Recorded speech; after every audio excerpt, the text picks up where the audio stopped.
পঢ়া ভাল একেবাৰে ক শ্ৰেণীৰ পৰা একেলগে পঢ়া শুনি পেলাই বেয়া লাগিছে গোটেই অঞ্চলটোৱে দুখ কৰি আছে এতিয়া বৰ্তমান পেহীয়েক আহি পাইছেহি কিন্তু পেহীয়েকক জনোৱা নাই এতিয়ালৈকে পেহীয়েকে এক্সিডেণ্ট হৈছে ICUত আছে বুলি গম পাই আছে এতিয়ালৈকে কোনেও জনোৱা নাই গৈছে যদিও কোনেও সাহ কৰা নাই দেউতাকেও গম পোৱা নাইকিয়া দেউতাক অসুস্থ মোক ৰাতিপুৱা পাই কৈছে শেৱালি মই যামগৈ মোক লৰাই লৈ যাবহি মাহেকীয়া আহিলে লৰাই লৈ যাবহি তেখেত মাহেকীয়া হ'লে লৰাই লৈ যাব তেখেতৰ গুৱাহাটী ঘৰলৈ লৈ যোৱা কথা কৈছে মোক এতিয়া আপোনালোকেহে গম পাইছে আমিয়ে গম পাইছোঁ মোবাইলত পাইহে আমি ৰাস্তালৈ ওলাই আহিছোঁ দেখিছোঁ গোটেই অঞ্চলৰ মানে প্ৰায়খিনি মানুহে আহিছে আৰু কিন্তু ক'বলৈ সাহ পোৱা নাই আপোনাৰ বন্ধু বুলি গম পালোঁ যে বিঞ্চি দাস ডাঙৰীয়া তেখেতৰ যি মৃত্যু হৈছে হয় হঠাৎ পোৱাতে এই কথাষাৰ শুনি বহুত মৰ্মাহত হৈছোঁ কিয়নো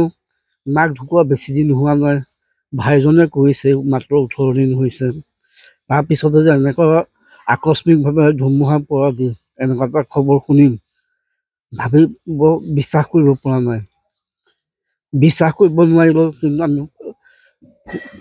ফটোত দেখিছোঁ মোবাইলত তেওঁ এনেকুৱা এটা দুৰ্ঘটনাত পতিত হৈছে আপোনাৰ একে বন্ধু আছিলে বন্ধু মানে মোৰ আচলতে তেওঁ তেতিয়া ডাঙৰ ভাই বন্ধু তেওঁ যেতিয়া গুৱাহাটীত কৰ্মৰত আছিলে কি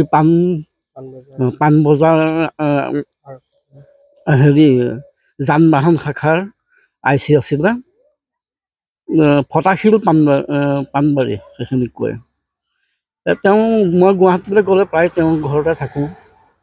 ককাই হিচাপে মোক বহুত মৰম কৰে একেলগে খোৱা বোৱা কৰোঁ আজি যিহেতু নাইকিয়া হ'ল হয় আজি তেওঁ অনুপস্থিত বা এনেকুৱা এটা খবৰে মোক বহুত মৰ্মাহত কৰিছে যিহেতু তেওঁ দেউতাক বৰ অসুস্থ তেওঁ হাৰ্টৱেৰ আছে হয় এই কথাটো কেনে অৱগত কৰিছে তেখেতে উপায় নাই যেতিয়া কালে যেতিয়া নিলে ভাইক যিটো শেষ সৎকাৰ কৰিবহিয়ে লাগিব দেউতাকে জানিবই লাগিব তেতিয়া আমি যিমানখিনি পাৰোঁ বুজাবলৈ চেষ্টা কৰিম তেখেতক বৰ্তমানলৈকে জনোৱা নাই বৰ্তমানলৈকে জনোৱা হোৱা নাই